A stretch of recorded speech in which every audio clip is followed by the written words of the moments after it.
Bonjour tout le monde. Bon, on s'est arrêté la dernière fois, je crois, sur la question palestinienne et cette fois-ci, je me suis promis qu'on va continuer pour faire le tour de la question puisque il est très actuel dans la politique étrangère de l'administration Trump.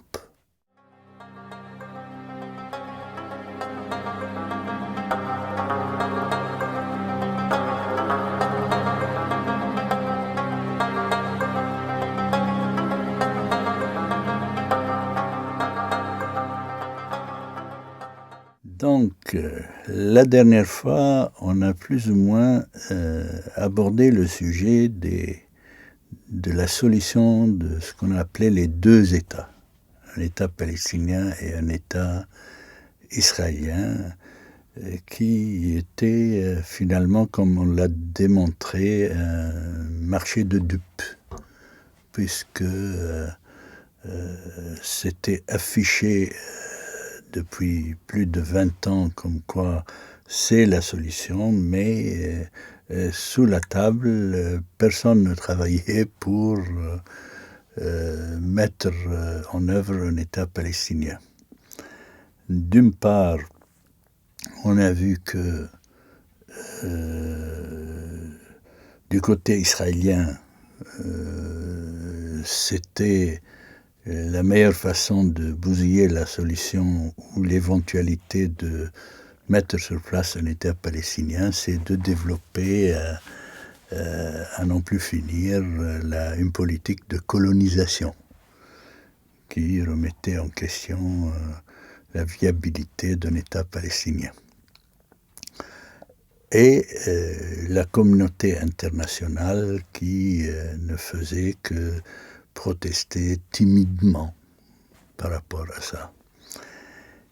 Et deuxièmement, on a vu que du côté de l'autorité palestinienne, c'est-à-dire le statut ou la revendication ou la promesse d'un État palestinien dans une solution de deux États, ne faisait que s'éterniser et entre-temps, les instances de la représentation palestinienne étaient en train de s'effondrer. Par exemple, récemment, on a vu que à Istanbul, il s'est tenu un congrès national palestinien qui regroupait les représentants de ce qu'on appelle la diaspora palestinienne.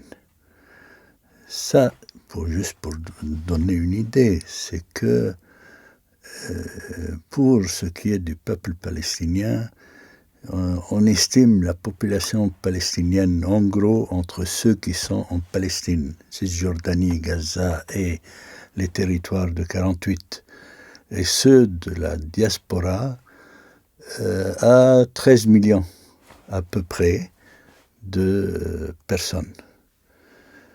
Et on estime également que la moitié sont en Palestine et l'autre moitié s'est dispersée à travers le monde. Comme les Juifs dans le temps parlaient de diaspora juive, chacun son rôle maintenant. Les Palestiniens sont en diaspora et les Syriens également, et je ne sais pas qui va suivre si ça continue.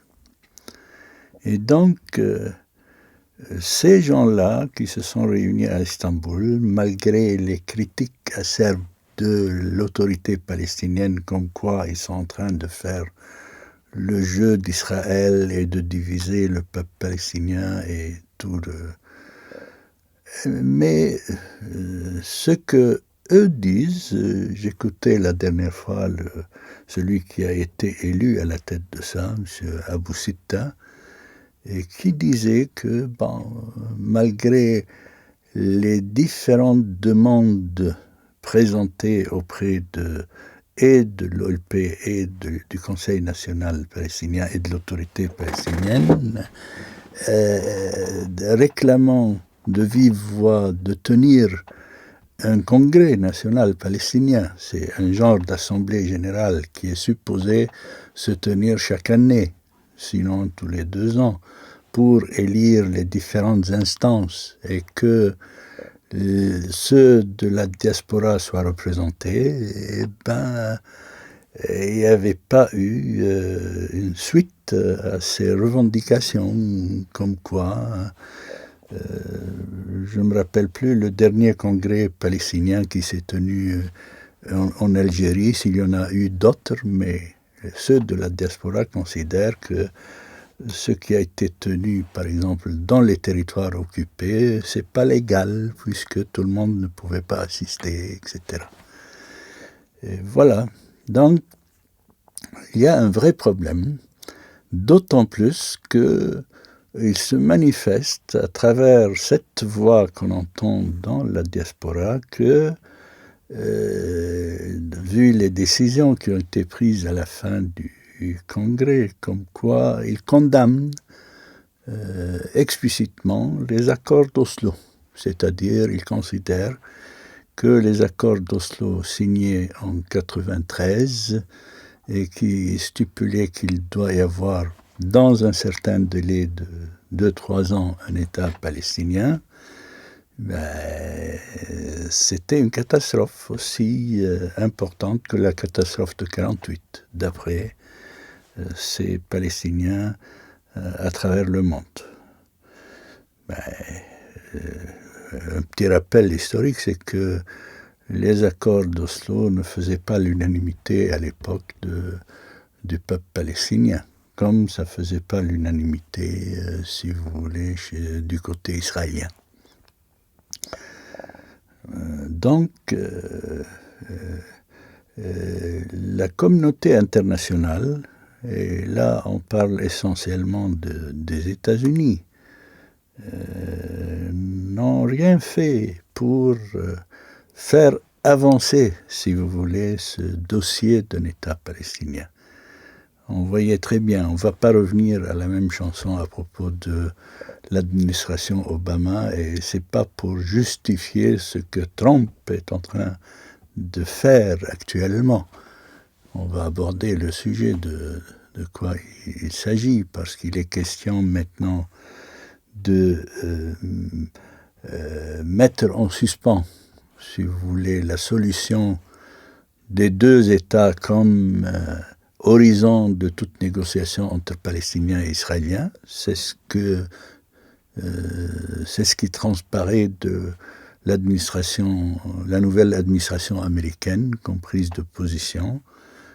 C'est ce qui a été déclaré suite à la visite ou lors de la visite de Netanyahou aux États-Unis. Et évidemment, les Israéliens se réjouissent pour dire voilà, on avait raison, Netanyahou a fait gaffe il y a 2 ou 3 ans d'avoir reconnu le droit d'un État palestinien, et maintenant ils reculent sur cette décision, donc ça fait leur affaire. Et plus que ça, il est question, surtout avec la désignation d'un nouvel ambassadeur juif, celui-là, des États-Unis en Israël, David Friedman, qui apparemment, il est désigné selon la suggestion du gendre de Trump, M. Kushner, Jared Kushner. Je reviendrai sur la question des gendres parce que on donne des mauvais souvenirs dans le monde arabe à propos de ça. Là, ça sévit partout, les gendres. Et donc, lui, d'une part, il est sioniste affiché, déclaré, comme juif américain. Et on considère, par exemple, même dans Haaretz, dans les journaux israéliens, on considère que Netanyahou, à côté de lui, sera un gauchiste, tellement il est à droite. Et donc, il est pour l'annexion de la Cisjordanie à l'État d'Israël, et il est pour ouvrir une ambassade américaine à Jérusalem comme capitale éternelle de l'État d'Israël, c'est-à-dire remettre en question, on va dire que les illusions des 25 dernières années, là, de dire qu'il y avait dans l'horizon quelque chose qui s'appelait État des deux États, etc. Mais là, c'est le désenchantement, quoi. Il ne faut plus rêver à ça. Il est clair, il est explicite, etc. D'autant plus que il est, au même titre que M. Kouchner, le fameux gendre, membre de l'association de ce qu'on appelle en Israël Beit Il, qui est une colonie juive à la sortie de Ramallah.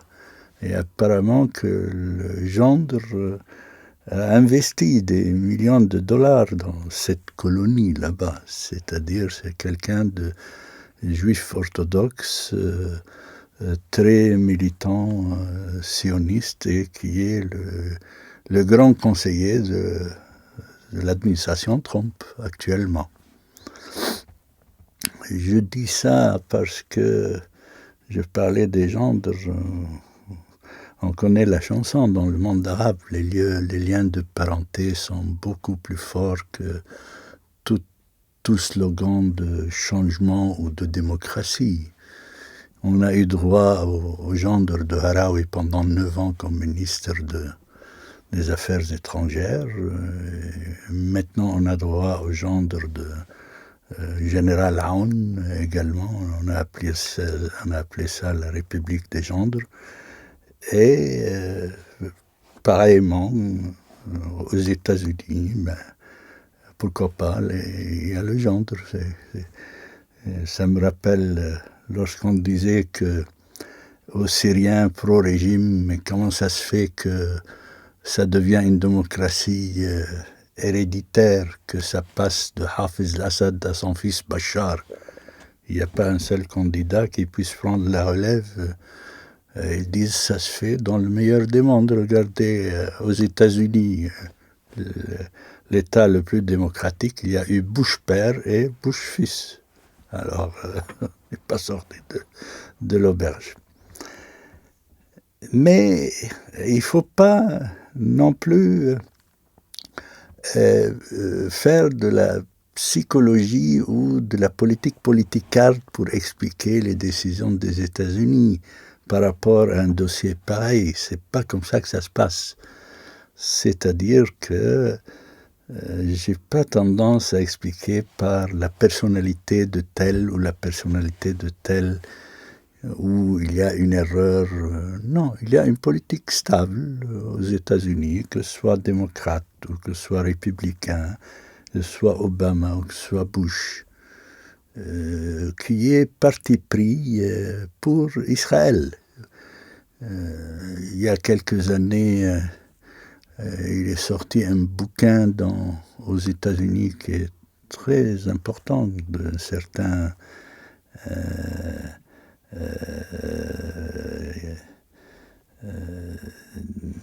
Stephen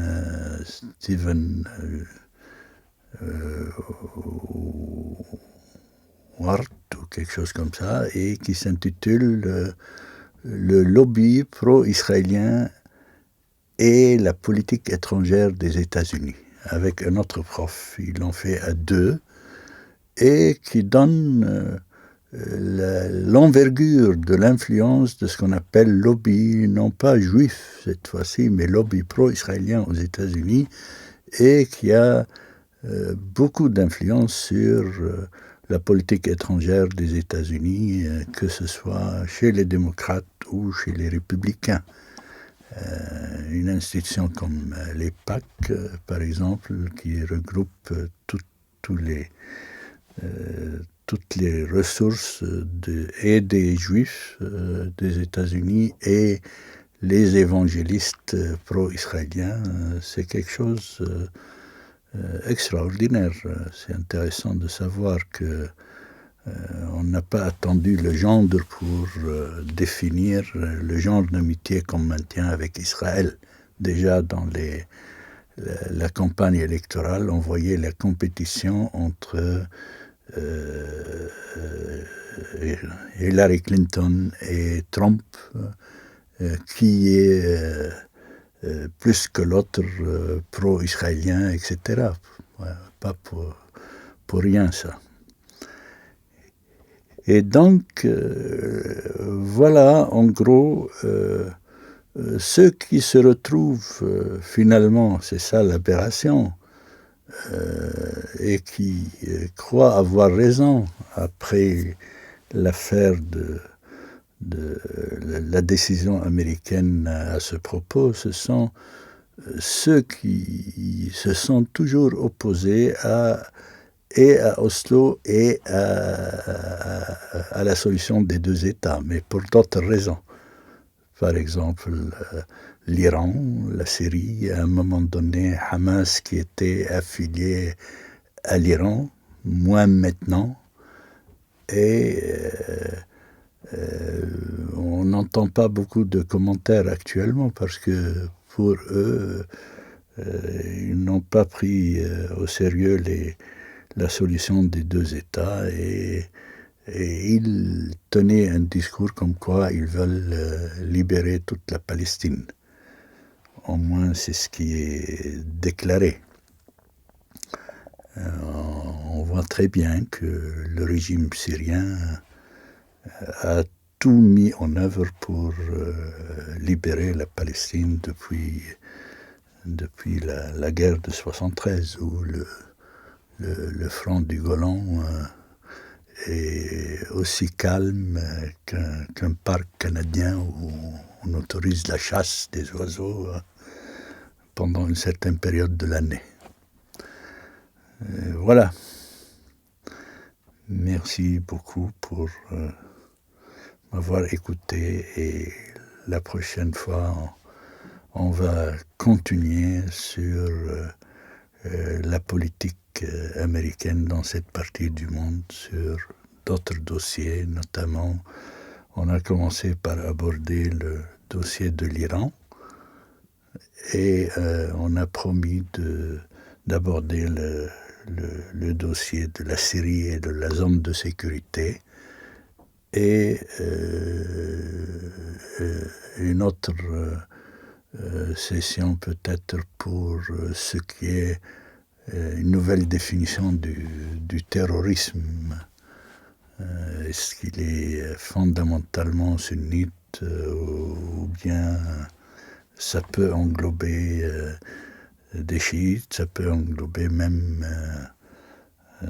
des intégristes chrétiens comme on a assisté à l'attentat de Québec. Il ne s'agissait pas de Daesh ici, ni de la garde révolutionnaire.